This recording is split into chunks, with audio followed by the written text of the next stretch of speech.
In October of 2023, Lethal Company hit the Steam market and quickly became one of the most popular video games within months. It's a co-op horror game where you land on alien moons to collect and sell junk, all while trying to avoid the creatures lurking within. Sounds fun, but the best part is that it actually was fun. Oh my god! Oh my god! Ah! But every game has got a shelf life. No matter how exciting, no matter how popular, they're eventually going to be put down. And it kind of did if you take a look at its player base, which peaked around 239,000 players. And now it's 2025, sitting at about 8,000 as I'm recording this. Regardless, that's 90% of its peak player base, which has disappeared, along with its online video content. Again, this is to be expected. It happens with every game. Lethal Company is no different. So I'm expecting this game to die, but it doesn't die, not in the typical sense. There was a very long break from its death in 2024, but its essence lived on to inspire others. As LC's player base was starting to falter, a new game called Content Warning was released in April that year. Another co-op horror game. The goal was simple: explore spooky places, film spooky stuff, and get spooky paid without spooky dying. Though it didn't last as long as Lethal Company, it had its 15 minutes of fame, which I actually believe helped propagate this new style of co-op horror. At the time, one thing was 100% certain: this type of game is intoxicating. To illustrate, later that year, a new game called Murky Divers released for early access. Another co-op horror game. The basic goal was practically the same: get in, get out, get paid. And now this year, the Headliners came out in January. Its goal: get in, get out, get paid. I'm gonna call these G3 games because making a phrase is cool. Unfortunately, both games didn't really go anywhere, peaking at release and falling afterwards. Anyways, the latest and largest installment in these G3 games is R.E.P.O, which has actually maintained a player base of over 200,000 since release. Like LC, its goal is to get in, get out, and get paid without succumbing to the scary monsters. Its inspiration? Where did the inspiration for R.E.P.O come from?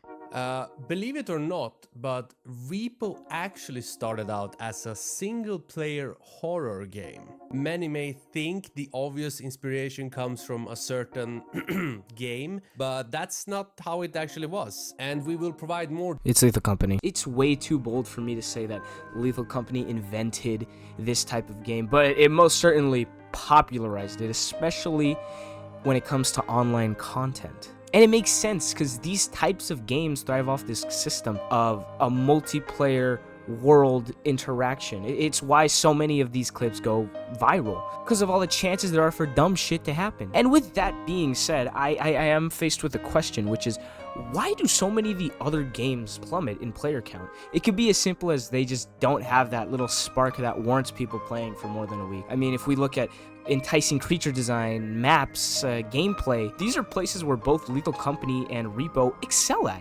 By lacking said things, you not only fail to bring in new players, but also content creators. And we'll get to that a little later. I want to focus this on my worry. What does this mean for the future of indie horror games? No surprise, but it's natural for people to want to hop on trends because money. But a lot of times that comes at a cost. When you're trying to make a quick buck, quality is 100% never ever the first thing that comes to mind. My fear is that we'll receive an overabundance of attempts to make the next Lethal Company, the next R.E.P.O, and that the market will be just flooded by mediocre co-op horror titles. And this isn't to say that every title mentioned after Lethal Company is mediocre. I've gotten to play quite a few of them and I've had fun with them, but I would be lying if I said they hit just as good as Lethal Company or R.E.P.O did. This leads me into my next topic, which is the concept of these are tweets that often recognize a specific pattern with these various games, particularly Lethal Company, R.E.P.O, Content Warning. They claim that the games are built for friend farming, farm clips in order to gain traction.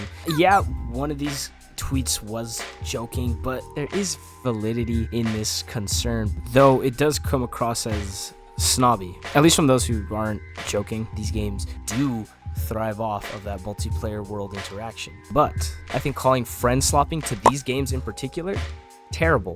They are both of quality. Lethal Company came out, great ideas, great game, super fun. R.E.P.O, same shit. But on the other hand, there are games like the ones that I've mentioned that don't really live up to that quality that Lethal Company or R.E.P.O has. So they get misconstrued as Friendslop games. So if you're gonna be tweeting this shit, don't say it about these two in particular, especially since they are critiquing games of quality, games that are notable.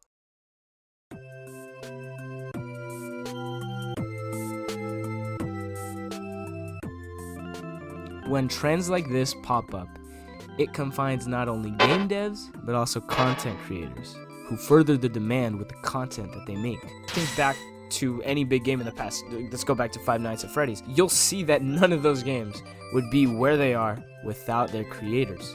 So even though I have like 10 subscribers who consistently watch me, support indie creators, no matter how big, small, stupid, smart. Okay, well, maybe not stupid, but push for creativity. It's currently the end of March as I'm recording this, and I've just seen a trailer for another of these G3 games. If this G3 trend is to continue, I hope we see innovative ideas instead of lazy copy pasting from whatever worked in the past. I do not want to see a Lethal Company R.E.P.O clone. Please. Ultimately, though, only time is going to be able to tell how we'll proceed. That's it. Like if you liked the video, please dislike it if it sucked ass, and subscribe if you want to see more. There's no guarantee that I'll ever upload again, but hey, you know. Anyways, yeah, thanks for watching. Bye.